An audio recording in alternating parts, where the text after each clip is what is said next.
It is so funny, and it's something I've ever dealt with before I started, acting professionally, is describing myself. It always feels so awkward for me. But Kristian Eros is a professional actor and improviser. He does. I'm gonna stop talking third person. I do voice work in video games, anime, uh, live dubbing, live action dubbing. So like I've done dubs from Mm-mm. from India, from Korea, Ooh. from Saudi Arabia. Um, I do audiobooks, e-learning, commercials, all the fun stuff, all the real sexy topics.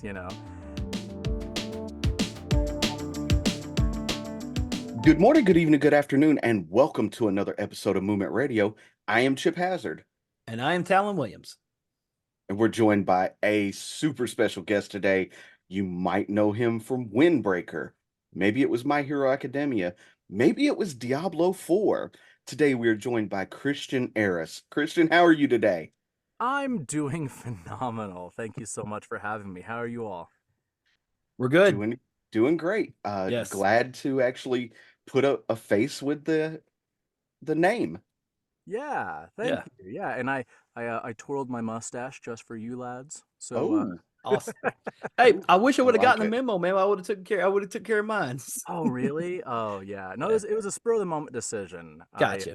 sometimes I think about like not doing it, but I was like I'm gonna be on camera. Let me do my hair. Let's get it as tall as I can get it, and let's do my Right. mustache. Yeah, Yeah. Yeah. I don't have that nice. problem anymore. Dude, there's times where I just want to take all the hair off. I'm just so over it. Cause No. so here's the thing. I I come from a very greasy family. We're oily. Like if we were paint, we're oil based. So I woke up, my hair looked fine. I went out into the Texas heat, came back, and I just looked like I was just made of pig fat. And so I had to take a shower. I had no options because I'm just so greasy. Golly. Yeah. Crazy, Yeah, man. I do not do well in the heat. I despise it. I am also originally from Texas, Oh, so really? I am I was born in Galveston. Got Um you. yeah. So yeah, I don't do well in the heat, period. Mhm, I am a fall winter guy, and people think I'm crazy because I'm that guy who walks outside in shorts and a t-shirt, mhm. whether there's snow on the ground or not. Yep. That's so funny. So I grew up in Indiana. Ooh. So we have all four seasons in the Midwest. Hmm. And there's a very distinct delineation. We know that at this time, once the weather starts to turn, it's not going to turn back for a while, you know. And it gets hot, but it doesn't get this freaking hot No. and for this long. So it is like I've been in Texas for what, 12, 13 years, something along those lines, and I'm still not used to it. Yeah. Hmm. Well, Yeah. I, at least you don't live in Tennessee, where we yeah. also have all four seasons, but you could have all four seasons in a week. You can have Mhm. all four seasons in a day. Yeah. Most of the time, it'll rain, then it's hot, and then all of a sudden at night it gets really cold, and it's like, is that a snowflake? Like it happens, That's so funny. especially around March is normally when it happens. Mhm. Around that, you get that weird season because it's like, okay, we're going into spring. It's going to be nice. It's going to be some rainy weather, but it'll be okay. The flowers will bloom. And why is it 105 degrees in the middle of April? What happened? What It's happened? strange. That's so Yes. funny. I Yes. went I Uh, went to New York City senior year in high school ooh. for spring break. All I wanted to do is go look at some art. One of my favorite artists has a studio in New York City. And it was a lovely day, and then the snow came down, and it still felt fine. It didn't feel that cold, but yeah, there you go. Oh yeah. Yeah. Yeah. I've been to New York City one time, and it was post 9/11, and I just did a day trip. It was actually for my day job, my Bruce Wayne gig, as I like to call it. Mhm. Mhm. Um, so I flew into LaGuardia. I was done with company business by like 9 a.m. Oh. And I had an Uber drop me off at Ground Zero. Mhm. And I spent the whole day, I walked from ground zero to Times Square. Wow. And it was the like a really amazing experience to be able to just walk through the city and see the sights and not really be in a hurry or anything. It was great. Wow. I didn't do anything that was like culturally significant. We just were tourists. Although that week we went to a ton of art museums. It was just like me and two buddies just jumped in a car and went to Washington, D.C., Jersey, and New York City in a week, Nice. you know. Nice. Yeah, the one thing that I didn't get to do that day that I kind of regret is I didn't get to see the Statue of Liberty. Mm, Because I'm told that like to see it in person is like just amazement because of how huge it actually is. yeah. No, yeah, So I didn't get to see it either. I was a bad tourist. Oh,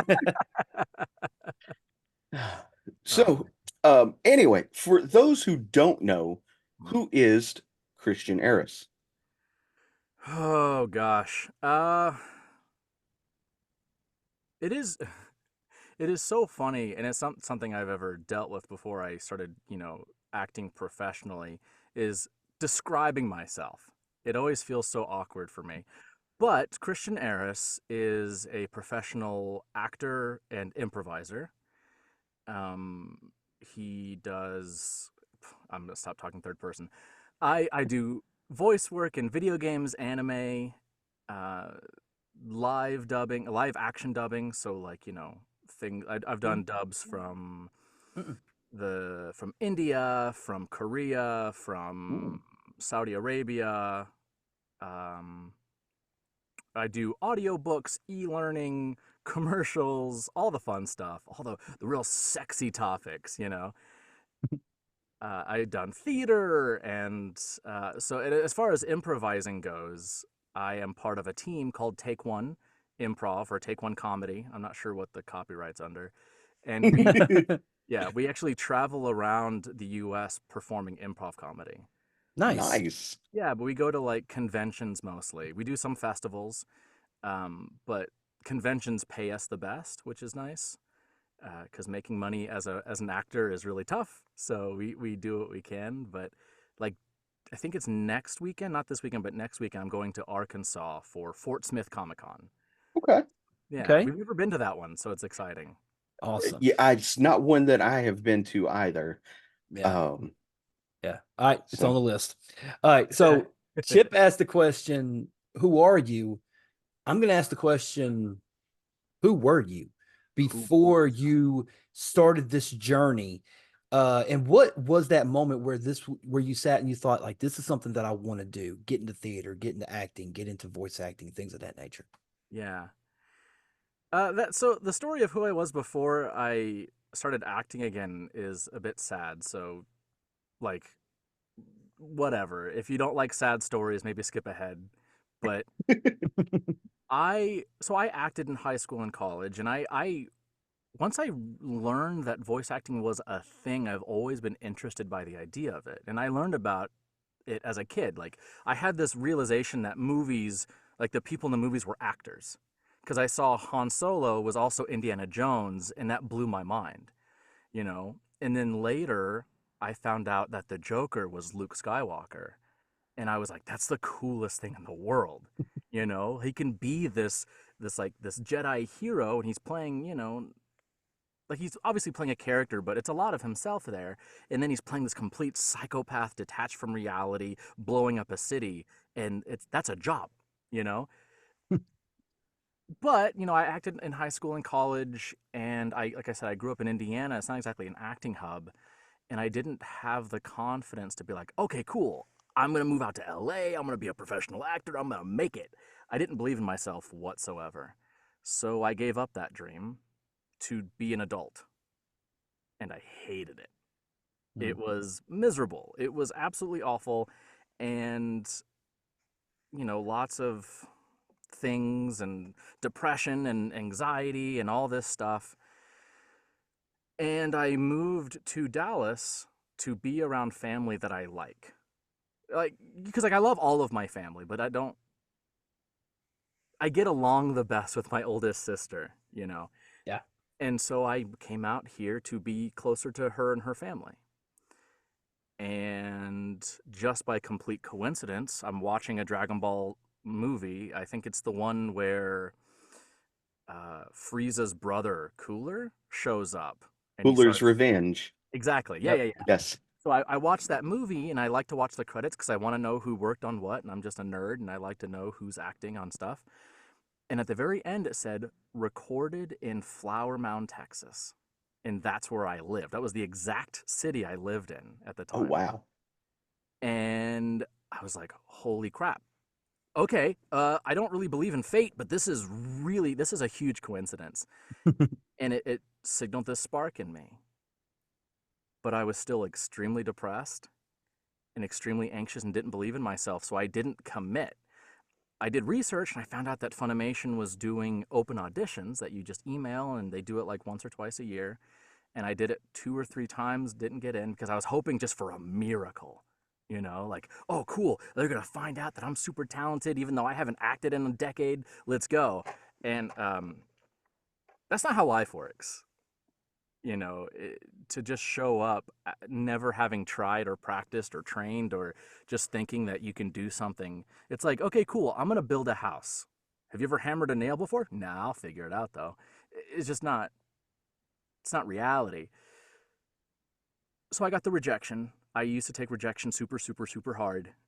And I did research and I found these videos of these professional actors that were very demoralizing. And they made it sound like it was impossible. And like, don't try. And I didn't. Years went by. And then again, depressing. I was so depressed I could barely leave the house. If it wasn't for my oldest sister, I don't know what would have happened to my life. Eventually, though, I got back out there because I discovered D&D. And they play D&D at comic book shops for people who don't know, and I wanted to play so badly that I broke the seal on the house. I left the house finally, and I got really into it and someone said like, "Hey, you should do audiobooks. You're really good at this whole narration thing." And then that's kind of how it started. I realized I can do this from home. I don't have to be around people because they freak me out. And I can go at my own pace. And once I started, I couldn't stop. And eventually, Funimation became a goal again. Not like the end all be all goal, but, you know, like one part of my plan. And it took me 4-ish years, I think, from once I decided to start acting as an adult again to getting in the door at Funimation. And then from there, like all my other gigs have been through network stuff, taking classes and just hitting it off with casting directors and stuff like that. Okay. Yeah. Awesome. Yeah. That's awesome. I'm so glad that you kind of broke that seal and ventured back out there.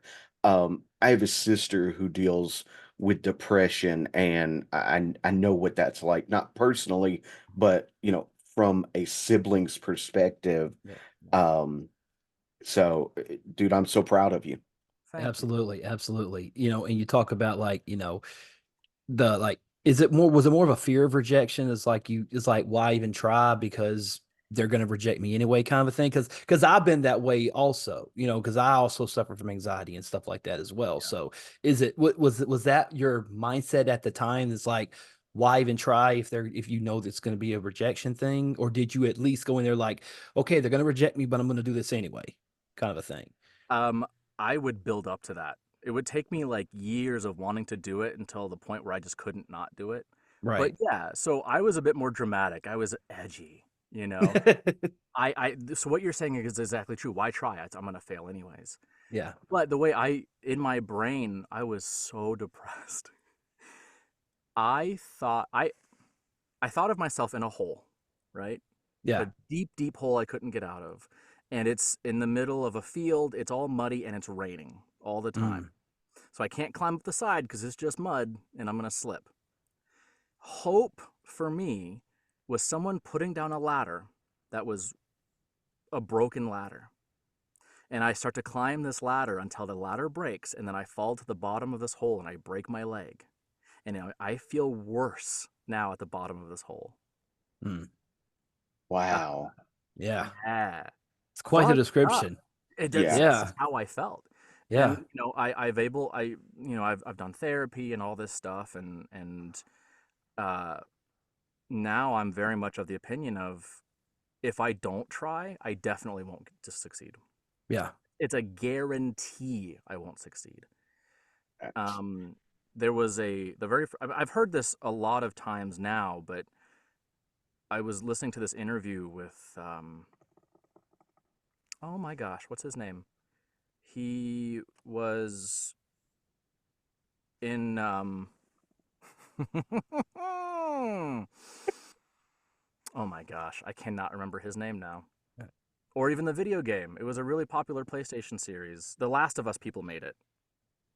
Drake. Nathan Drake. He was Nathan Oh Drake. yeah, yeah, Nathan yeah. Drake from Uncharted. In Uncharted, yeah, that Yeah. actor. I know who you're talking. Let me look Finish it your up real story and quick. I'll look it up. It's Yeah. okay. So he was talking about rejection in the acting industry, because I was terrified of a couple of things. One was rejection. The other one was just dealing with people because they freak me out. And he was talking about the only way to get through um, this industry is to go do an audition and then immediately stop thinking about it. Because some people will do an audition and then that's the only audition they'll do, and that's all they'll think about, and they're just waiting by their phone, by their computer, waiting for a reply, and that's just not how it works. Yeah. 99.999% of the time, if you don't get selected, no one ever contacts you. Yeah. Mm. Yeah. I found And it. It's Nolan North. No, yeah, that's Nolan right. North. Yeah. I was thinking Noah, and I was like, that's not right. Thank Yeah. you, Nolan North. You're I welcome. I adore him. I think that he's great. Uh, He's he's super cool. okay. We actually met him at Atlanta Comic Con earlier this year, Yeah. and super cool guy. Really cool. Yeah. I'm so glad to hear that. I'm always afraid when I meet someone who I consider my hero that I'm going to be disappointed. So I'm so glad to hear that. Yeah.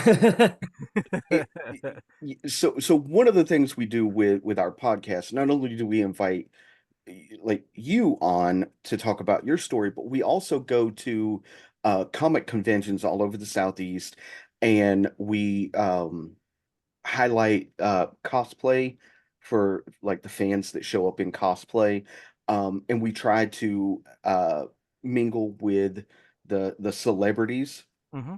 there and get, just like a quick 3 to 5 minute interview on site. Ask them how their day is going, just like 2 or 3 questions.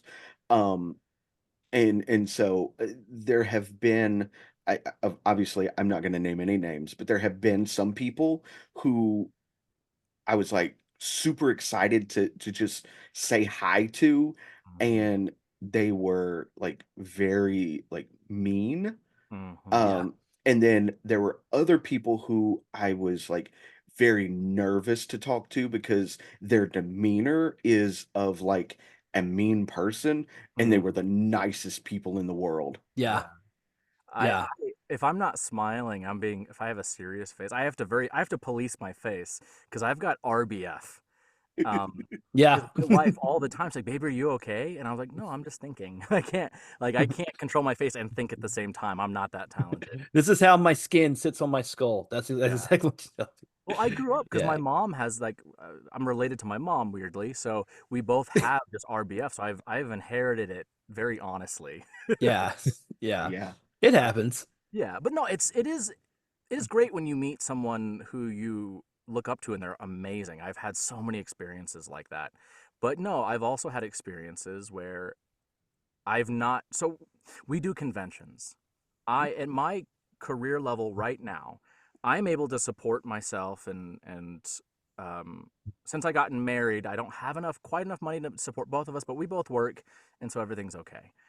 Um, and that's just from me doing voiceover. I don't have a day job. I'm not trying to like brag or anything, but that's just where I'm sitting. But Right. on the grand scale of doing like anime and video games and things like that and having a fan base, I don't have it, which is fine. I'm not looking for a fan base. Um, but to do conventions, that's a great way to make money as an actor. So I have been made to feel that us as improvisers, we're all also voice actors at various stages of fame, let's call it. Okay. But there are some other guests who don't think that we deserve to be there, and they Mm, have let us know, or let mm. people around us know, and people like us, and they let us know to try to help us or whatever. And so yeah, like there have been times I'm like, well, why? Like Right. we're not I'm not here selling anything. We're just here trying to be entertaining and fun and meet people and make a little bit of a living, and you don't want us to be here because you don't think we deserve it. It hurts. Yeah. I remember when we did Huntsville's Comic and Pop Culture Expo 2 years ago. It was the first one we went to, and of course you got the celeb roll, and all the celebrities are on the backside, and you walk up to some, you're like, okay, that person's got a long line, but I don't want to wait in line to see that person, although I do want to talk to. And then you see like, hey, here's Brett Spiner, and I'm like, Mm. I watched him on Next Generation. I watched him on this. I'm like, I don't have any like extra cash on me to like put like I want if he'll just come up and just talk to me for like a few minutes. Because I Mhm. wanted to ask him a question. Yeah. And I walked up to him, I shook his hand, and I asked him about a movie that he was in back in 1995 called Out to Sea with Walter Matthau and John Lemon. Wow. Okay. Yeah. And we talked about that particular movie for like 10 minutes. Yeah. It felt like to me. It may have been shorter time than that, but it felt 10 minutes. And I was like, why was I so nervous to talk to this person? Because he puts his pants on the same way I do. You know Mhm. what I mean? And that's when I was like, if I could talk to this person just like he's just a normal everyday person, you could talk to anybody like that, you Yeah. know? And I feel like we, especially in today's day and age, like we all got to try to like be nicer to one another. Cause at some point it's Yeah. like, what's the point of being rude or mean to somebody for no other reason? You know, Yeah. it makes no sense to me. I don't get it. No, I'm that absolute same, and like so a part of my anxiety is like I have a full on anxiety disorder. I take medication the whole bit. Yep. Again, I'm not trying to brag. No. No, So, no, I take medicine too, dude. It's okay. uh, but as part, so one thing that when a actor does a convention, we don't get there's no course we take. We don't get taught anything.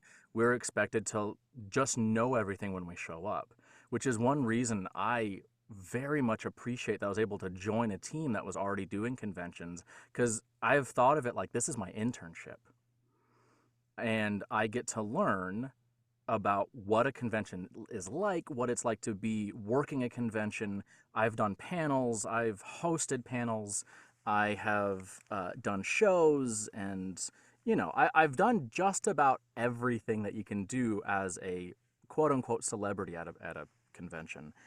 And that's not something I would ever have been able to do up to this point. And so once I'm able to do it, I've done one convention where I was invited as just me, not as part of my team, but it was just for me. And it was lucky because this company, they own several cons, and we've done like Take One, we do all of their cons, and they like me. So they sat me down and they walked me through it. But that's not something that you really get. Generally you show up to a con, you don't know anybody. You've been emailing, maybe a phone call, and you don't know how to deal with a handler. You don't know how to deal with fans, because a lot of people, this is their first time interacting with fans. You don't know about guarantees. You don't know about how to deal with people who come around asking you about taxes, because a lot of these people don't they come around because they don't work for the convention. They work for business something or other. And they're like, all right, we're going to have to tax you for all these things. Like, no, what I'm doing is not taxable, but they don't get it. And so you have to, if you don't know that, you're going to be blindsided, and it's just going to suck. Um, that's a lot to say. Just I'm very grateful for how my career has gone in that regard. And maybe, Awesome. yeah, maybe I don't deserve to be there as far as like a celebrity is concerned, but I'm taking advantage of this opportunity. I'm not just because you don't like it that I'm here. I'm going to do what's right for me. So here's what I would say to now Keep it Talon will PG. tell you Keep it PG. I don't I don't deal or I don't suffer from deal is a bad term. I don't suffer from anxiety or depression. I'm the kind of guy who like when like when I emailed you Mhm. for this interview, uh my brain tells me the worst he can say is no, No. Right. right? And I realize that a lot of people aren't that way. Mhm. But so what I would say to those people who don't think you deserve to be there, try doing what you do and then tell me what I deserve. Right. No, and Uh, I totally get that. Just for me though, because of this experience, it's mhm, made me more grateful for what I do have, mhm, Hmm. and it's also taught me to I I have certain goals in acting, and they're not necessarily acting related, but I want to bring positivity wherever I go. I have been negative my entire life. My brain naturally is negative, and I don't want it. I don't want to be that. So if someone comes up to me and asks me, how do I get into voice acting? A lot of these people will roll their eyes or sigh because they've heard it 1,000 times, and I get it. I do get it, you know. But on the other side, maybe this is their first time ever asking somebody, and it's not their fault that you've been asked 1,000 times. right. And if I can help somebody with what I'm doing, if I can actually make a difference in someone's life, that's huge. You know, Yeah. I'm not a doctor, I'm not a police officer. I can't save anybody, but I do feel like acting saved me. Yeah. And I want to do that. Even if it's just one person, if I can help one person, that's worth it to me. And Yeah. I may never know that that happens. So there's an anime called Your Lie in April. I Okay. don't know. Okay. Yeah. It is a very sweet show, but the end is kind of devastating. Mm. It's all about this young boy who is a genius pianist. He can play like nobody's business. But then his relationship with his mother wasn't great, and she ends up dying, and he stops playing. And then he meets a girl, and she is this light that he's never experienced before. And she plays, I want to say the flute or the violin. I don't remember now. And she gets him to play. And then the whole thing is just him resistant. And then she opens his heart. And I'm realizing now how much of a parallel this is. And he falls in love with her. And at the end of the show, spoilers, if you don't want to know, skip ahead, but she dies. Mm. And she was so happy. It was all a facade because she knew she was dying and she wanted her last days to be happy. I cried like a baby straight through the ending of that show. Mm. And it means a ton to me. I want to do that. I not to like make people cry or whatever, but I want my acting to mean something to somebody. To for them to relate and be like, oh, this character, I get this character. This character is me. I want this to be my life. And they find solidarity. They find a real connection to a fictional character because of my performance.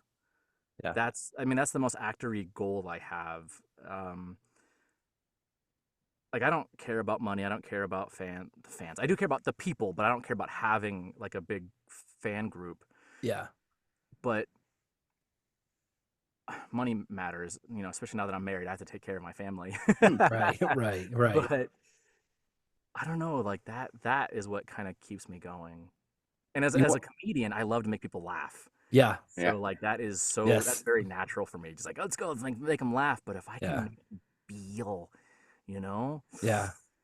That's why I am when it comes to like certain things, like when tragedies happen or when something bad's going on. Like I'm always the first one to try to crack a joke, Mhm, just because I I hate sadness around me. I hate anger around me. Like I would just want everybody to be happy, mhm, and it sucks when it's like you can't like when my mom passed away 2 years ago, the only thing that kept me going were all the funny stories that I've shared with her over the first 35 years of my life. Like that was the only thing that kept me from going insane yeah, was the funny stories in life, and I've told 1,000 of them since she's passed away over the last 2 years and stuff, but it helped me cope. You know Mhm. what I mean? Oh, definitely. Like my dad died when I was a kid, and I could not make jokes about it for the longest time. Yeah. Not like about him dying, but like just Right. have any kind of humor attached to my father. But because I was so young, I don't have any stories with him. And the things I do remember were my parents fighting. So it's like Mm, Oh, that isn't the fondest of memories that I have. So I'm so glad for you that you have those positive memories yeah. to like that have stayed with you. That's really Yeah. good. Yeah. Mm. yeah. That's helped me. It helped me get through it a whole lot easier. Mhm. And the fact that a I did have a group of friends and family around me that helped me get through it, because anybody who knew me knew like my mom was one of my best friends in the world. And Sure. when I lost her, I I lost it. Like I lost it. Chip will tell you, he was there with me the whole weekend that we had the funeral and everything, and Yeah. I was a mess. And then it wasn't until a couple of days afterwards I started making jokes. You know what I mean? Like I just like I was sitting on the back porch with my wife, and I just said, "Hey baby," I was talking to my wife. I was like, "Hey baby, we buried my mom in a green dress, right?" And she goes, "Yeah." I'm like, "Mama was in a green casket, right?" And she was like, "Yeah." I was like, "You think the casket turns into a car as she rolls up to the pearly gates and she's in like a green Cadillac right now?" And she's like, "What?" Just it was just some crazy thing that popped into my head. Like, I wonder if that's what it is. The casket rolls up and turns into this car going to the pearly gates. I don't know. It was just what thought in my head, and for whatever reason, that made me laugh. I love It was how I coped with it. my this wasn't even a joke I made, so I'm disappointed in this story, but I was telling a guy, another actor about I can't even remember how we got into it, but it was a similar conversation to this. I brought my sad energy, and he said, your dad's waiting for you in heaven with a jug of milk, right?" Which Oh, it Mm. killed me. oh I my I fell gosh. out of my seat. I was laughing so hard, and I was just like, "Dude, I'm stealing that. I'm never giving that." Yes. Yes. No, his name is A- James Marlar, and it was so funny. and I Yeah. might steal that now. Yeah. So just so you know.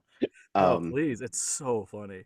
Yes, so it is. speaking of comedy, one of the things that I during my research I found out that you and Take One do performances at Stomping Ground, Yeah. the comedy theater. So Mhm. what's the atmosphere like at the Stomping Ground? I've heard that it's an amazing venue, Yeah. but I've never talked to anybody who's worked there. Sure.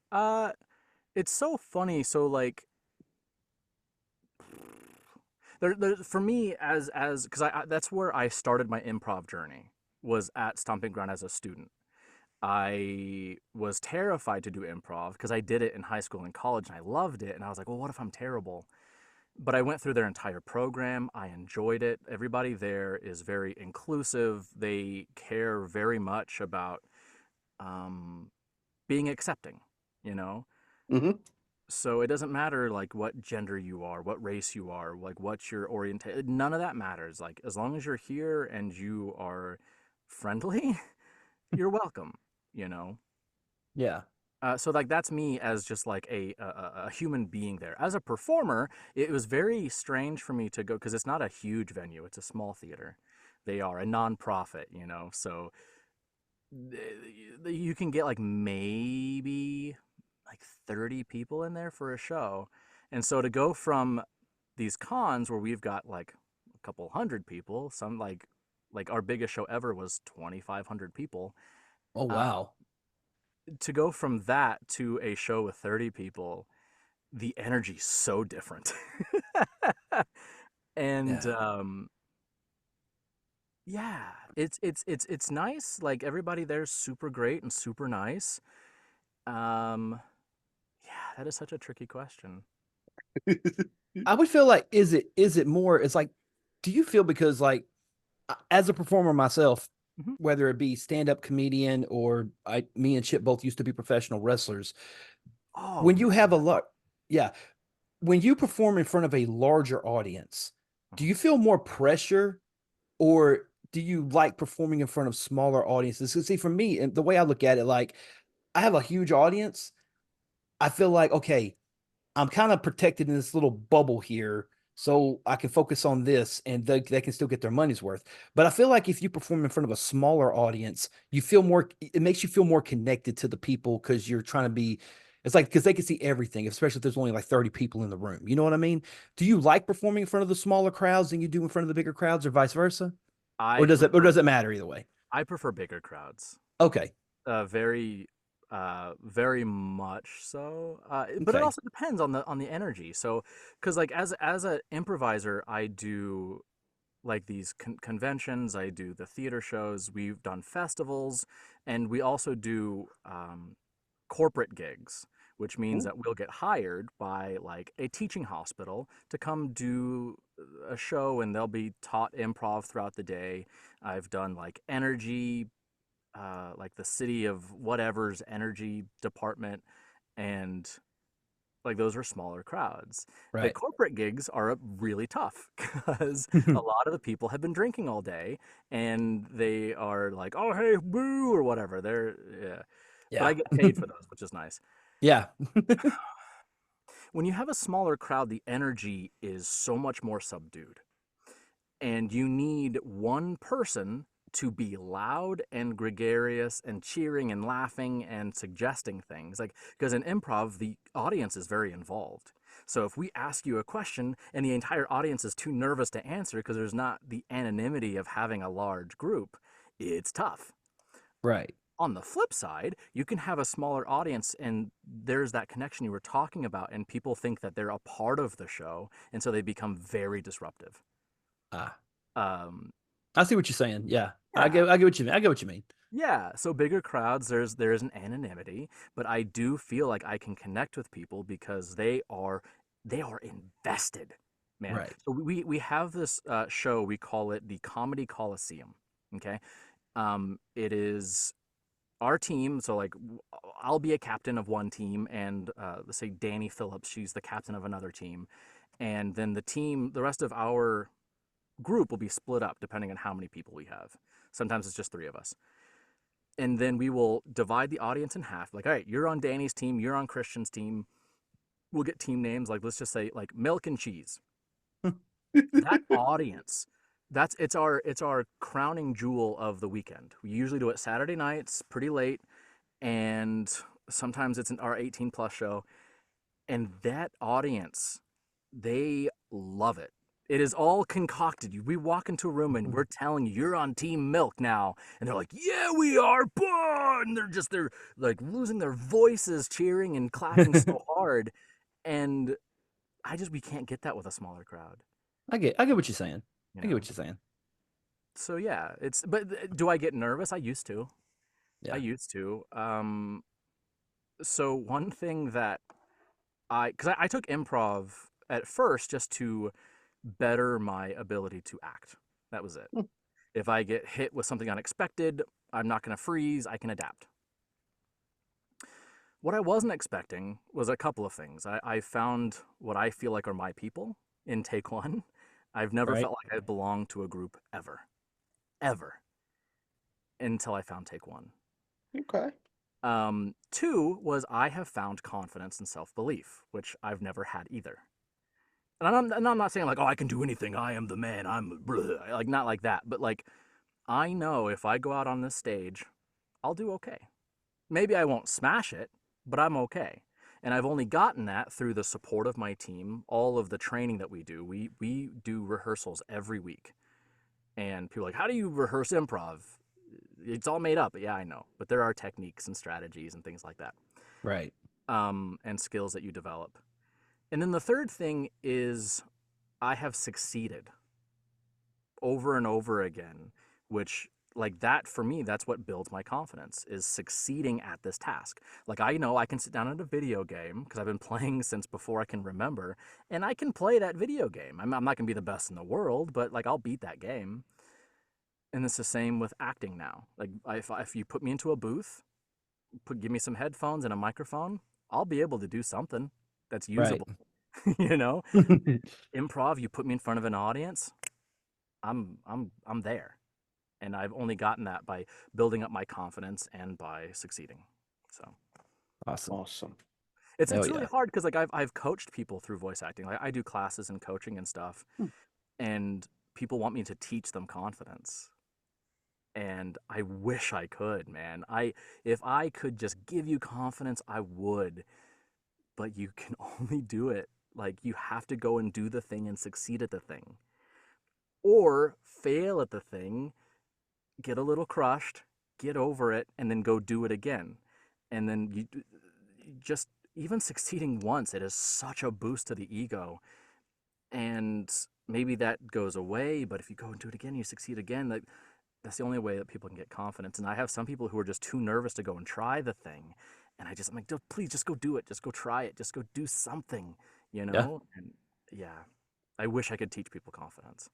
Yeah, and speaking of confidence, had you not mentioned that you like had no confidence growing up?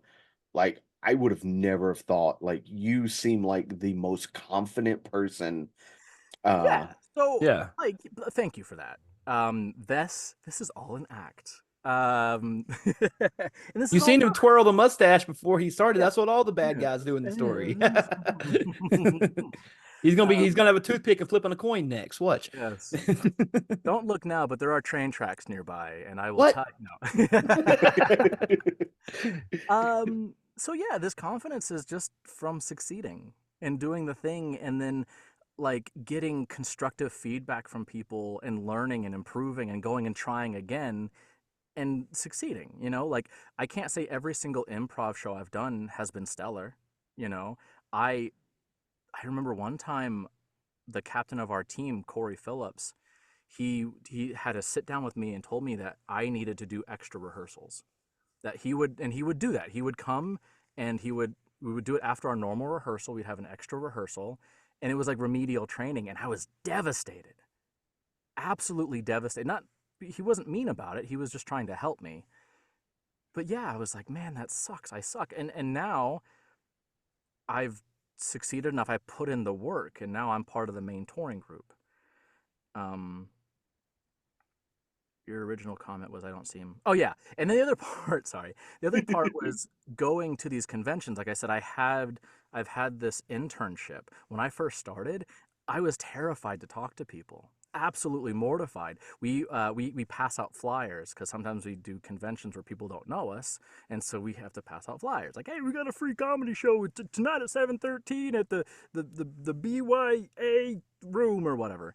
I hated it, and so I sat back, I watched how people did it, and I took little features I liked from how everybody their strategies, and I did it, and I didn't die.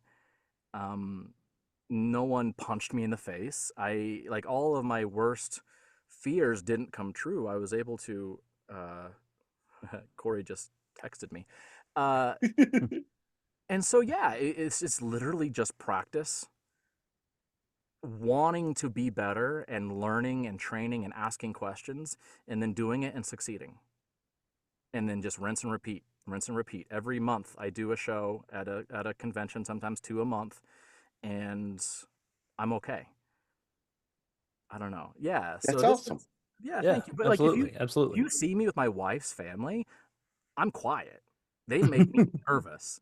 Um, Not that there's anything wrong with them. I like them fine. The problem I'm running into, so my wife is from Mexico, and so Mm, there's such a cultural difference mhm. that when I make jokes, nobody laughs. And I failed enough times where now I'm just like, I don't know how to connect with you people. Like, like I said, they're great. They're very nice. They've welcomed me into their family, but they're also not impressed with the fact that I'm a professional actor. Not that I'm like lording it over them, but Right. because they only listen in Spanish dubs or Japanese dubs. So Mm. like English voice actors, bleh, you know. So I'm just like, okay, I'm just gonna be a guy who's here. I can't be a comedian or an actor with you guys, so bleh, you know. I'm just the son-in-law now. Yeah. Right. Yeah, well, and then too, like my mother-in-law, she doesn't speak English, and I'm trying so hard to learn Spanish, but I don't think my brain is meant to learn languages.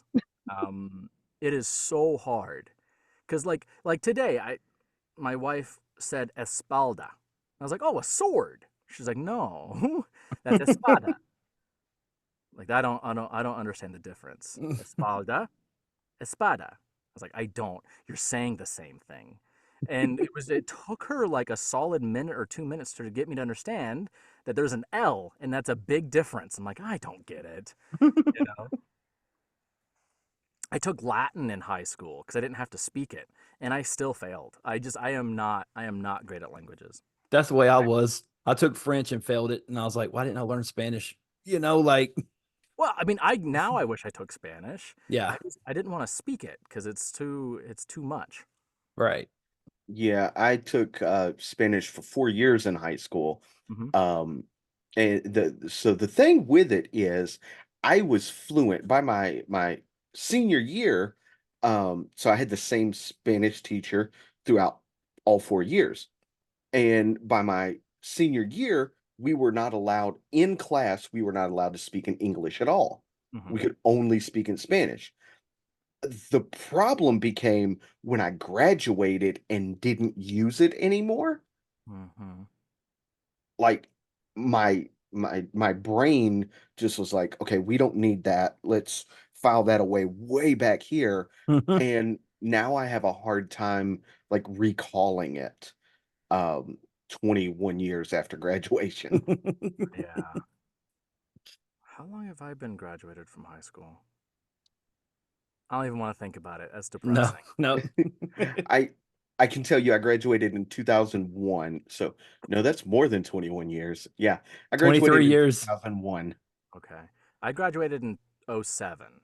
I Okay. graduated in '05. You graduated the same year my sister did. Got you. That's Yeah. why she and I have that similarities. It's that '07 just makes you depressed. Oh no, that's different. I'm sorry, that was Chip's sibling. Yes. Yeah. Yeah, that's Chip's sibling. Uh who Another is thing I 13 have who is is a 13 years older than I am. So Yeah. got you. No, I Yeah. my memory is awful, which is I think why I'm not great at languages because mm, there's a lot of Yeah. memorization and I'm good at understanding concepts and I mhm. can Yeah. once I understand something, I'm much better at retaining it. But if it's Yeah. just memorize these words, I'm like I can't. Yeah. Yeah. I'm more of a visual learner than I am if I reads like if I watch somebody do something Uh-huh. once, maybe twice, then I can do it. If you try to tell me like step by step instructions, it's like I'm confused after like just pick up the hammer, Talon. Okay, here it is, you know. Yeah. But you know, but yeah. But going back around to the topics of the we were just talking about just a second ago. Um you have brought up that you played video games, stuff like that. Was you always a big gamer Oh growing up? yeah. And what was your weapon of choice? Was it a Nintendo? Was it a PlayStation? What was your Depends on what was the your weapon of age, choice?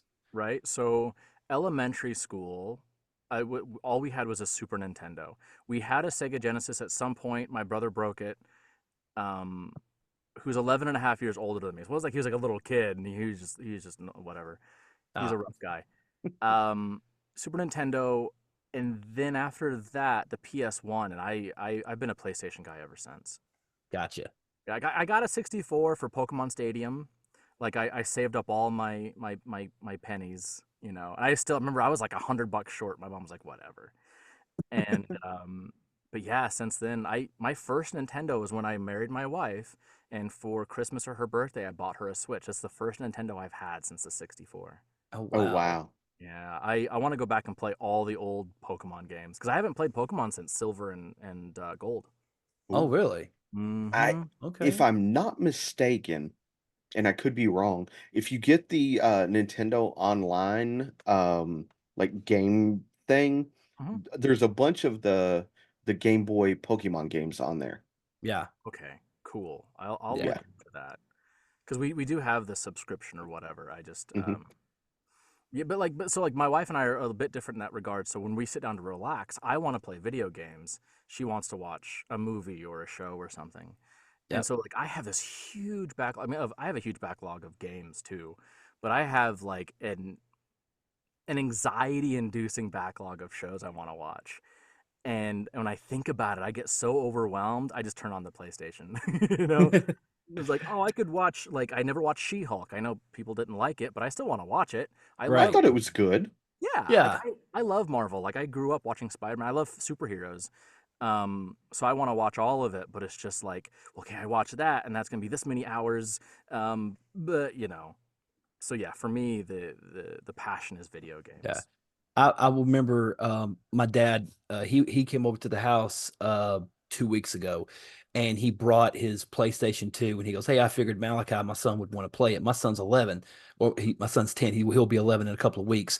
But he sat it down and next thing you know, like he goes, "Papa, what's this game?" And he goes, that's Star Wars Battlefront." He goes, "Can I play it?" And he's like, "Sure." And next thing you know, they spent 4 hours in his room on the PlayStation 2 playing Star Wars Battlefront. And I was like, "This is great," you know.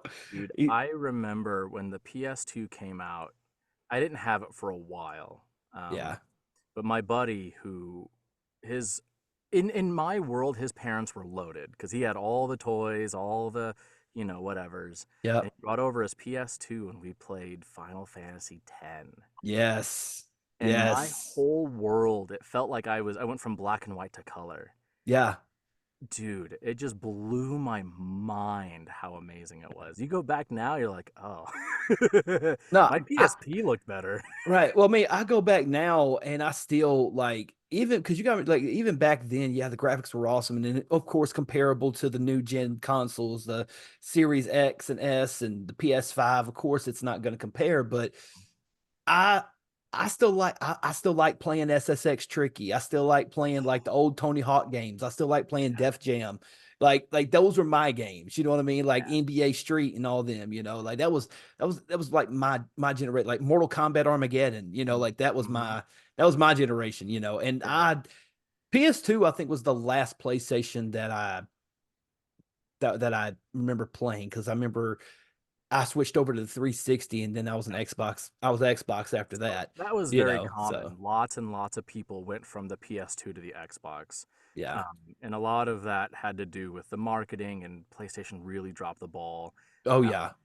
and then the same thing happened from the 360 to the PS4 because the Xbox did the same thing. They dropped the ball, and PlayStation was right there waiting. So, uh, but no, like I'll go back and play some retro games from time to time. So before I got my wife the Switch, she still had her GameCube, and so I never played Ooh. Wind Waker. And I was like, Ah. dude, everybody loves this game. Let's play it. I love it. I hate the controls. The It controls are feels, Yeah. terrible. dude, it feels like I'm playing through molasses, and I need like three more buttons to make it work.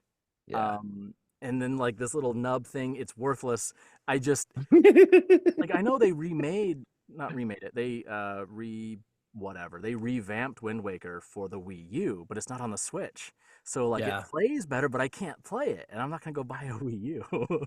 Yeah. Nobody bought a Wii U. That was Yeah. that was not a that was I won't say it's the worst thing Nintendo's done, but it wasn't as good as the original Wii system. It wasn't I don't think it was as good as GameCube, you know. And the Switch, I think the Switch right now, I don't know. I guess I have a soft spot in my heart for the 64 because that was the one that like everybody played. Like that's the one that I have the most memories of as far as like my family goes. Mhm. Because me, my mom, my dad, and my sister, we would all sit down and play Mario Party and uh Mario Kart 64 and GoldenEye and WWF No Mercy, Mhm. Diddy Kong Racing. Like that was like my my young like kid years, I guess, before I went to the PlayStation 2, and the PlayStation 2 was kind of like my teenage years, like young adult Yeah. kind of thing.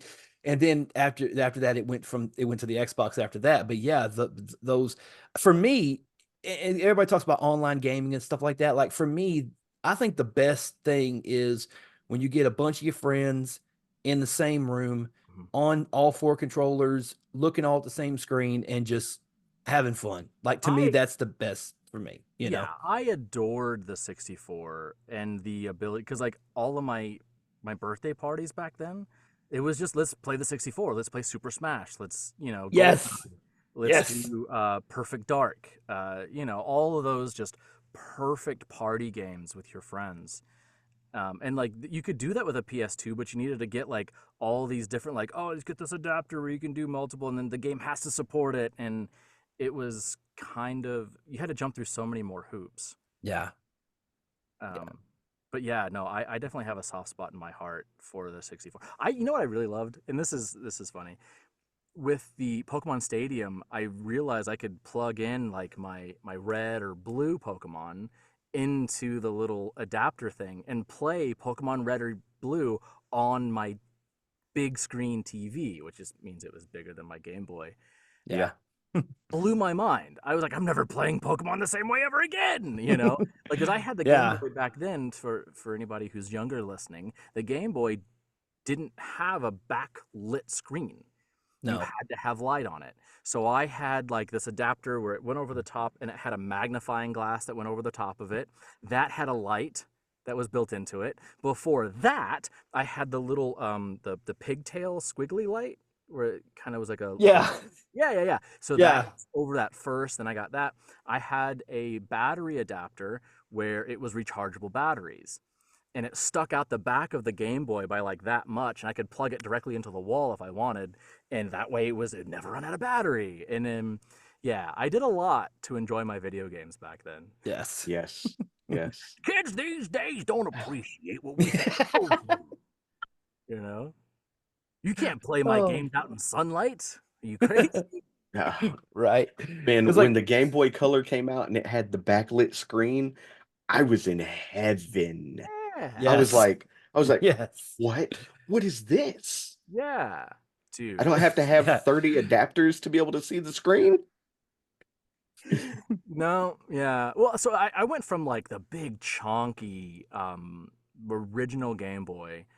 Also mine was transparent because that was like all the rage in the 90s. Like all Yeah. the game systems, you have to be able to see through them. See through plastic. Yep.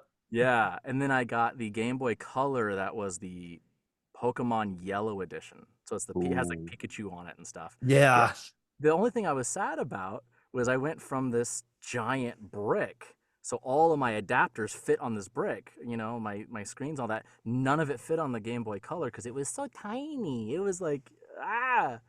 So if I want to Yeah. get any like new stuff, I have to go and do it again. But I couldn't because my family couldn't afford it. Yeah. Yeah.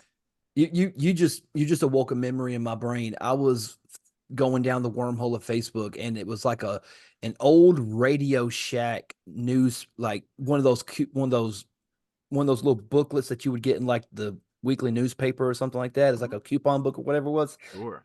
And it was a meme, and the meme said everything that is being sold in this paper can be seen can be found on your iPhone now. I was like, right, because you got a video camera. We have a video camera. You have Yeah. a picture. We have a picture. It's like, wow. And you pay, I don't know, $300-400 for a brand new phone that can do everything that all this stuff can do. But for whatever reason, the phone was more expensive than buying all of that stuff that you've seen. Like it was a weird thing. I was just like, that's crazy. I don't know, you awoke a memory in my brain when you had said all the stuff you had to buy for the Game Boy, and now you don't need all that stuff for the Game Boy because Game Boy No. Color came out, Right. the advances in modern technology, if you Oh, will. for sure. Yeah. So I have another story that's it's related to video games, but you woke a memory in me. Go So ahead. one of my greatest accomplishments, and this, I'm being a little facetious, but I'm very stoked. So when the PS4 came out, I was dead broke, couldn't afford video games. Like I was renting games, and Blockbusters were closing all over the place, Mm. and the PS4 was coming out, and I wanted one so desperately,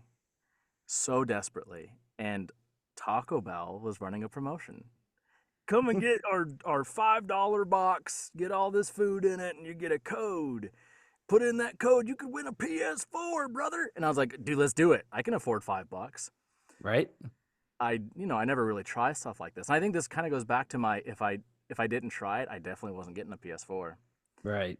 So I did it a few times, I ate a lot of Taco Bell in like a couple of months. And I wasn't getting anywhere. And I actually read the sweepstakes. They have the tiny print. I read the tiny print, and I figured out that it's like every 15 minutes they were declaring a winner. And so I read the rules, and it's like, all right, cool. Basically, it's the first person who messages in at the hour mark, 15-minute mark, 30-minute mark, etc. And it runs 24 hours, not just when Taco Bell's open. Oh So wow. I stayed up all night, and I Googled it. I'm like, when is Taco Bell just closed across the US? New York to California, when's it closed? Because who's going to be holding on to the code until like it was like 6 in the morning or something ridiculous when every single Taco Bell across the US was closed. And I was like, I'm not going to do it on the hour. I'm going to do it on the 15-minute because people are going to do the hour, the 30 minutes, do the 15. I did it, and I won a PS4.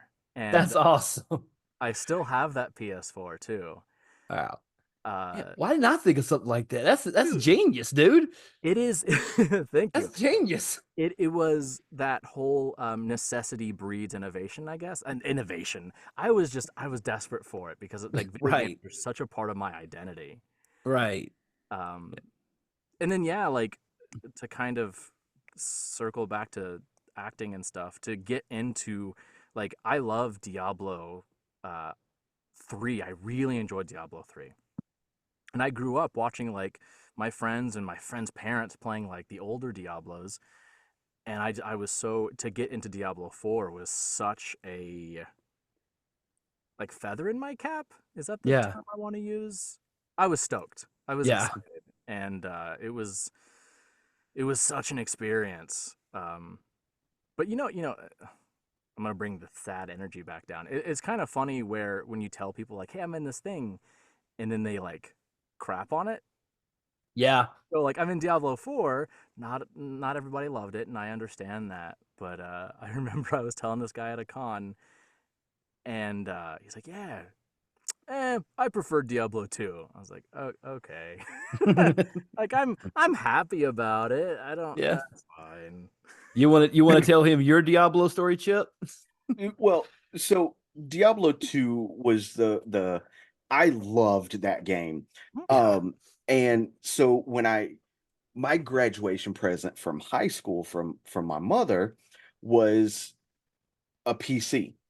Hmm. Um, and this, mind you, this was 23 years ago. So not every household had a PC. This is when broadband internet was just like making, you didn't have dial-up anymore. It didn't have to worry about somebody picking the phone up and kicking you offline. Yeah. So like the first PC game I got was Diablo 2. So it holds a special spot in my heart. Yeah. It's also the first game that I stayed up for 36 hours straight playing. Uh, Yeah. yes. Me, Red that Bull. was Skyrim. Was it for me? Oh, Skyrim is Oh, so good. Yeah.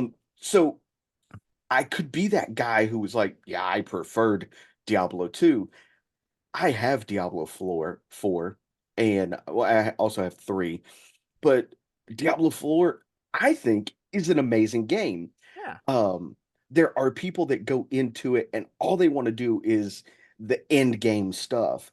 Mhm. And so they don't pay attention to the story and the lore of what is coming from the game. They're just like, I just have to go to the end and get all of the greatest armor. And I'm like, you're a dweeb.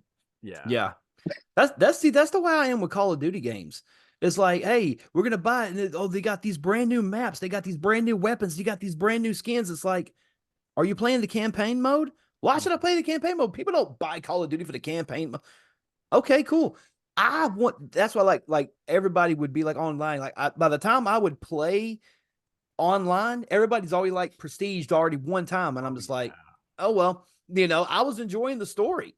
Like Modern Warfare 2 is probably one of the best stories that I've seen. Well, I take that back. Black Ops, which one was it? Black Ops 2 or 3? The Two, numbers. The numbers. Which one was about the numbers? two. 2. Yeah. So for me, it's Black Ops 2, Modern Warfare 2, and maybe Ghost at that third spot. But anyway, that's for a different conversation. But yeah, but I would go through the campaign mode first because it's like I want to. Because anytime you're playing a video game, regardless of whether it's a first person shooter, if it's a platform game, if it's Metrovania, whatever it is, you want to immerse yourself in the game and you want to be taken out of the world that you're in and put into this fantasy world. Because whether it mean what fantasy, whatever genre you want it to be, which is why I enjoy the campaign of Call of Duty. Maybe not more than playing an online game because online's fun. You get to play with your friends and stuff, and you can have fun and joke around. And a 6-year-old kid in Bangladesh blows your head off. But Mhm. but yeah, I mean, to me it's fun to get into it in the same way it is with Final Fantasy or games like that. Like you want to know the story with Diablo. You want to know the story. Like you want to get into it. I feel like maybe not so much nowadays or recently rather, but there was a point where people just didn't care about the story anymore and they just wanted to do the online stuff. So this podcast or this show is now just going to be about Assassin's Creed. So I'm not in Go Assassin's ahead. Creed, Go ahead. but I loved Assassin's Creed. Yeah. It was I'm very much into. I love mysteries. I love alternate history. It was just and I love assassins. Like I'm a Yep. martial artist like from way back when. I have got a second degree black belt and whatever. So like all of it was just ticking every box I had. And then fans were crapping all over the story. Like Yeah. all we care about is being assassins and running around and then I don't even recognize Assassin's Creed anymore. Like there's no mystery left. The story is just bare bones and I'm so sad because I was so into everything they were doing. Assassin's Creed 2 and you could run around and find these like puzzle pieces and go and like see how deep the conspiracy went in Abstergo and the Yep. Templars and it was like a revolution for me. It's just such a nerdy thing to say. No, no, but it makes Nope, sense nope. though. I actually have the Assassin's Creed logo tattooed on my leg. He does.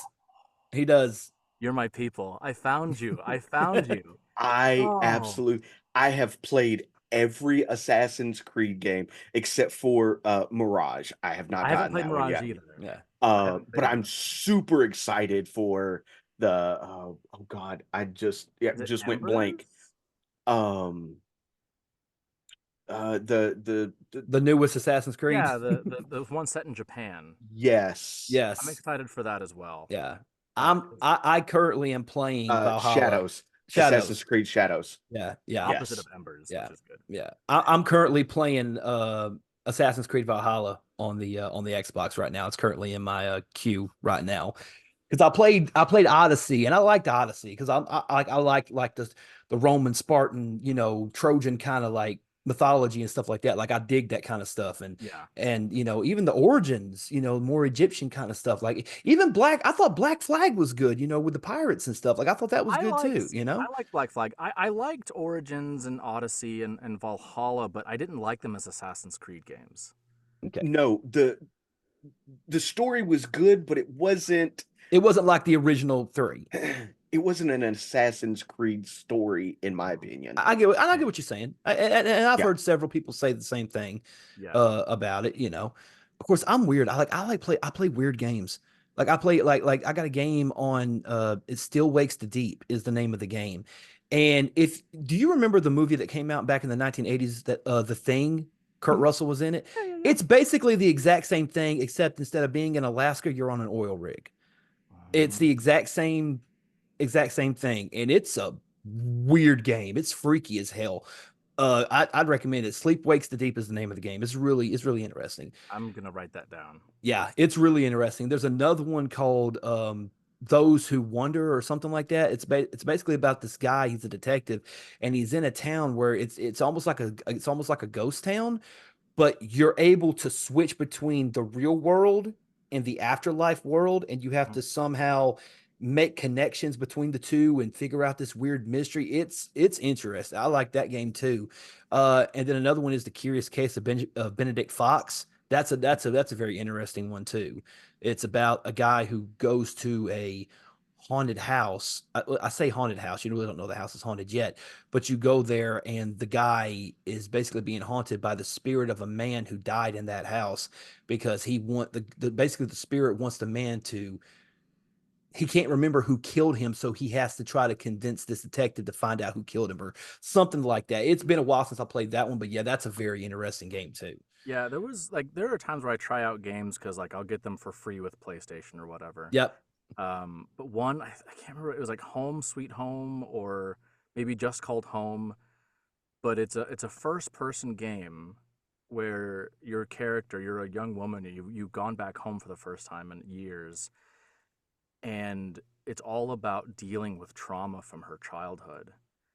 And I cried at the end of that game. It was Uh, so beautiful. Like it really touched me.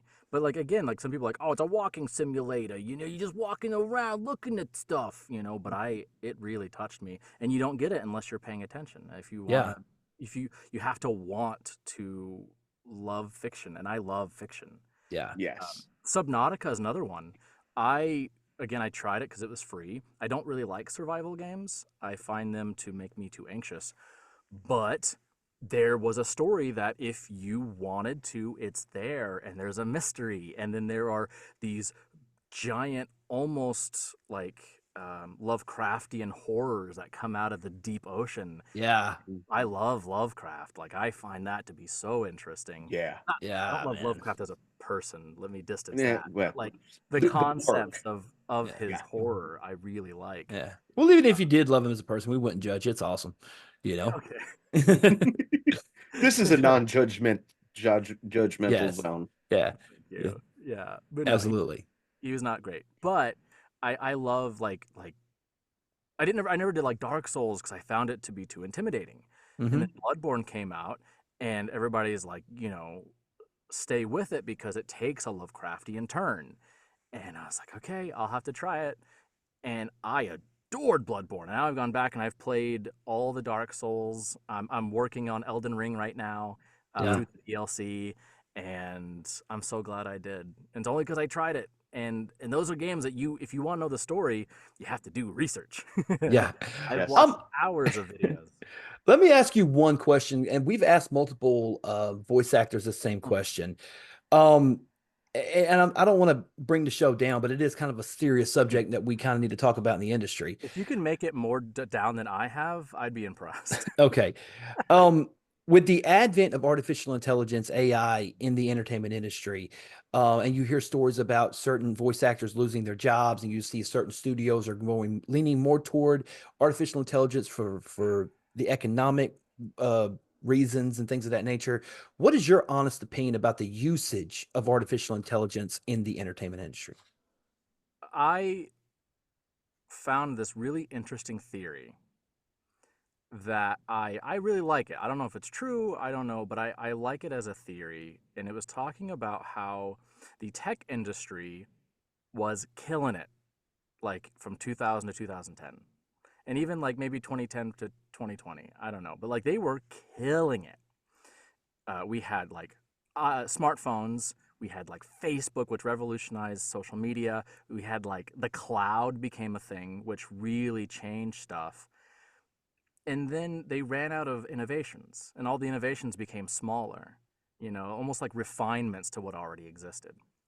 And so we will see like every generation, like technology generation, a tech company is going to try to push this thing that they think is the next thing. As consumers, like when smartphones and all that like tech stuff was coming out, we knew we wanted it. Like say less, here's my money. But now they're they're not even trying to convince us that we want it.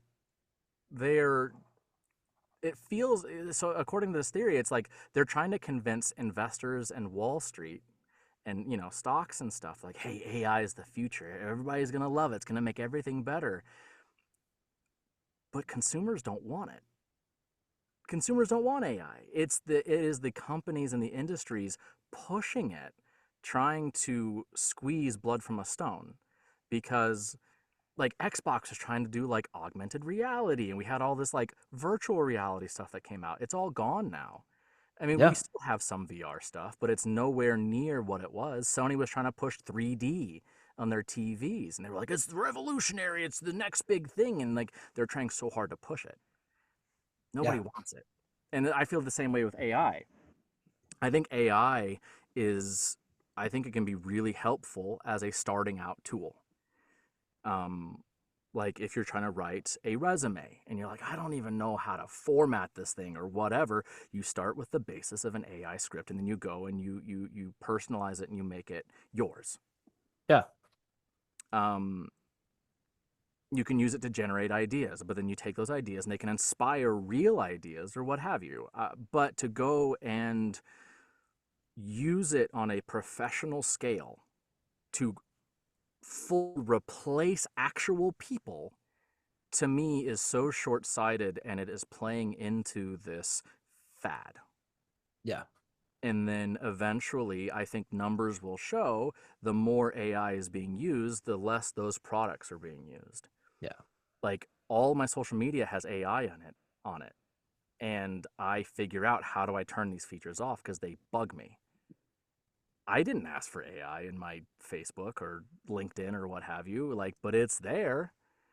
Um, and it feels like this echo chamber of these CEOs who are getting together, smoking their cigars, and like, hey, it's the way we can fire half our staff. And I think it's going to come back and bite them. That's Yeah. my personal, actual opinion on it. Yeah. We literally discussed this a couple of weeks ago. I can't remember who it was with when we discussed it, but the whole thing of like fans of an art form can tell when something is not authentic. Uh-huh. And when you think of like kind of like when you get those phone calls, those telemarketer calls, or those robo calls where you're like, hello, yes, is this Talon Williams? Well, yes, this Dude, is. It's like, my wife, she was calling someplace. I can't remember if we were trying to get a prescription or something. And I'm okay with, like, when you call into like phone messaging, because like that's when they use actual people, like that can pay pretty well. So as a VO person, yeah, man, I'll take a phone messaging job. mm-hmm, Um, but I hate it. I prefer, like, press one for this, press two for this, and you can go through a menu with your phone. I hate it when they're like, say call to speak to a call or whatever. And then you mm-hmm. say it, call. Like, did you say ball? Like, no, I didn't say ball. It wasn't even an option. Get out of here. Like, Right. can I just push a button? Like, you can't misunderstand that. Yeah. Ugh. Yeah. It, it, But yeah, it's strange. I think you lose the soul of it, especially Yeah. in the creative industry. And people are complaining about how we made machines to make mundane tasks bearable. So Ford innovated the conveyor system to make producing cars much simpler and easier and less dangerous. And then, of course, once he did that and he changed manufacturing, he actually hated the state of America, which I love. Um, and then people are complaining like, well, AI is supposed to help us with mundane things, things that are really hard for human brains to do, like math or research, or things, like the minutia of things that take us days to do, they can do in seconds. Not art and philosophy and all these things. Mm-hmm. Don't teach me with an AI thing, because they're going to tell me to eat rocks. You can Yeah. have AI produce music, but the music is not it's going to, you guys know the uncanny valley theory? Yes. Mhm. Yes. I think Yeah. you have the same thing. I think it reaches a part of you. It's like, this almost sounds human, but it's not, and it's creeping me out. Yeah. I look at this art and it's got one finger's too many, and that freaks me out. That's not right. Mm-hmm. Um, I think it's very much the same way, and I think that people are going to vote with their dollars of, do we want AI? No, we hate it. It sounds awful. Some people can't tell, and that's fine. But I do not think it's sticking around, personally. I may be Okay. wrong. So, Uh, so two things for me when it comes to AI. mhm. First of all, once you take the art away from the artist, Mhm. it's not genuine. Second, my biggest concern with AI is people like you and I can tell the difference, Mhm. right? But what about my kids? I have a 6 and a 7-year-old. If all they've ever known is that AI voice, when in the future, if everything goes to that AI voice, they have nothing to fall back on like you and I. But we also, I also have noticed though that the next generation revolts against things that the previous generation has done. So I listen to a lot of podcasts, and Mm, I was listening to one about a cult. mm, The Oneida sex cult is what they're mhm. kind of calling Yep. it. Yep. And the people who started that cult, they were revolting against their parents. They wanted to be hippies and have, free love and all that. Their kids became ultra conservative, and they left the cult because they're just like, no, none of this is right, and we want to live more normal lives. So I'm hoping that the next generation's actually the voice that says, we hate this. We need to go back to being human. Personally, but I will Fingers say, crossed. fingers crossed. But I've also seen evidence of the other side, right? So I do narrations for a YouTube channel, um, that they're spooky, they're horror stories. And they Ooh. told me when I was going in, they said, hey, sometimes we use AI voices. But those are standalone projects. We don't intersperse them. If you submit something to us, there's not going to be AI used on that project. We only use them on like really long, like 5-hour stories, you know? And I was like, Okay. that's fine. As long as it stays away from any videos I've done, that's fine. And they pay me well. Mm. Uh, and they have tried. I've actually been a part of meetings they've had where they're trying really hard to move away from the AI voices and use only human voices, which I appreciate. Like it's actually being run by like voice actors and stuff. Good. That's awesome. Yeah. But I'll go through and I'll read comments, and some of the public prefer the AI voices. Like, what happened to this? Then they name the voices, Like, what happened to this voice? And it's like, oh, that was AI. Like, I prefer it over this weirdo. Because sometimes, when you hire people for a project, like, because people can be bad too, Yeah. That's I get it. Like, AI is always going to be the same. It's always going to have this level of quality. People fluctuate. I fluctuate. I've put out some of these stories I'm not necessarily super proud of. Um, but that's kind of the beauty of it, right? Like without that Right. experience, I would never grow. I did, oh my gosh. There is a channel I worked for them for like 6 or 7 months. I ended up stopping because they were asking me to do way too much for very little money, but I was desperate. I was poor. It was during the pandemic. And Gotcha. That makes No, sense. that makes yeah, well, sense. Yeah. like during the pandemic, I needed money so bad. I was donating plasma multiple times a week Mm. until I got sick.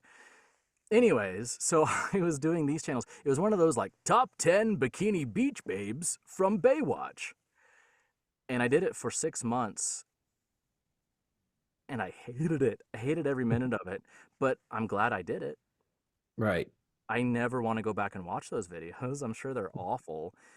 Um, but it's still human. It Yeah. was written by people, and I'm a person who I narrated it, and I don't know. There's a certain beauty in awful, you know? I Yeah. love Mm. I love watching old sci-fi movies. Like Like old old. yeah, like the original Godzilla, like Yes. Oh, that's not a I bad one love though. those. Yeah, but I Yeah. mean like there are some where like before they had the animal laws we do now where they'd put like a lizard, and they'd like glue a fin on it, like it's a dinosaur now, and then they would have another lizard with stuff glued on it, and they would fight. It's like those old movies are awful, and they make no sense, and there's no logic, there's no continuity. But man, I love it. It's so fun. Yeah. Yeah. Yeah. Um, and it's just that human imperfection. I don't know. Hmm. Yeah. So to kind of step away from AI for a minute. Okay. Um, Previously, you talked about doing live action dubbing. Mhm. So when it comes to live action dubbing versus anime dubbing, what are the differences and what um I just lost train of thought. So the differences between live action and anime dubbing, and what kind of hiccups have you ran into doing live action versus uh anime? Like everything, the answer is complicated. So I have a few different answers. One is like a technical standpoint, Hmm. and one is the performance standpoint. Um, the most hiccups I have, oh, that's not true. So technically speaking, the way that they dub anime uh, here in Dallas is Hmm. a bit different than they dub anime in LA. Okay. LA uses more of the technology. They have a specific name for it. I cannot remember what it's called. I call it ticker tape, but that's not the Okay. official word for it. So basically, the words you have you have you have the video happening, right? And then you have a bit of the script on the right hand side, but then underneath you have a line, and then the words go across the screen, and once that line hits the word, that's when you need to say that word. Okay. That, some people love it. I find it a bit difficult because the words are always moving, and I have trouble when it's moving like that. So generally what I do is I look at the script on the right and try my best to memorize it the best I can, and I use that as just like a reminder what the words are for the timing. Okay. In Dallas, we Mhm. use the three beep system. So the script is on. We have two screens. The video takes up one entire screen. The other screen has a static script. It's on like an Excel spreadsheet, Okay. and they give you the notes like the actual time coding. So like 1.01.011, and like, oh cool, it's like 1 minute, 1 second, and whatever. Hmm. And they'll tell you like when that line's done at 1 minute, 3 seconds, whatever. And so you have three beeps. Boop, boop, boop. And on the fourth invisible beep, I don't know if something that's audio can be invisible. The fourth silent beep is when you Yes. talk. So the Okay. timing is in the beeps. Um, so just from a technical standpoint, that's like the biggest difference. Performance wise, it depends on the type of anime, because you can have some anime that are really grounded, really realistic. Like the first thing I think of is like Ghost in the Shell. Okay. That is an Yeah. animated show, but I would never call that a cartoon, Mm-mm. right? That's all very grounded and realistic. Like those are made to be live action movies, assuming you can get all the CGI to work out for it to look good. But then you have really silly anime, like I was gonna say Dragon Ball, but Dragon Ball is also really serious. But like the Dragon Ball has Mm. really silly moments where they can be really cartoony and animated. You don't really Yeah. get that in live action. So live action is all very dry. It's very not flat, but so there's a thing that's called tonal range. Tonal range is how many notes that character really realistically speaks with. So me as a person, I can go really high, I can go really low, but when I'm speaking, my tonal range is much more restricted. And so in cartoons, the tonal ranges tend to be much wider, unless you have like specific characters like Bueller. Bueller, he's just one note. Anyways, Mhm. in live action, you have to restrict your tonal voice. You almost feel like you're not doing anything. You don't feel like you're acting. You almost feel like you're just talking. But Mm. that's real life. That's how Mm. live movies are. We're just having a real life conversation because we have to buy into the fact that this is really happening and that these characters are believable. If you went and watched the Avengers and Captain America was all over the place, like, I'll save you, miss. Like, oh, I didn't realize I was watching a cartoon from the 80s. Right. But anime has so many genres. You have romance, you've got like the heroes, you've got horror, you've got like all these different genres. Is why I love anime so much. Yeah. And so it just depends on the show you're working on. Like I'm doing I just did an episode for a journey through another world, raising kids. Something something. It's a real long title. It's a cute Yeah. show. And I was doing Walla for it, which is just, people, like multiple people in the booth all recording crowd noises. Hmm. And we did a thing where we were soldiers laughing because someone was cooking and they made a mistake, and of course that's hilarious. And Mm-hmm. as we're doing it, we're laughing and we're making comments, and they listen to it back. I'm like, that sounds like One Piece. Like, we just did One Piece Walla.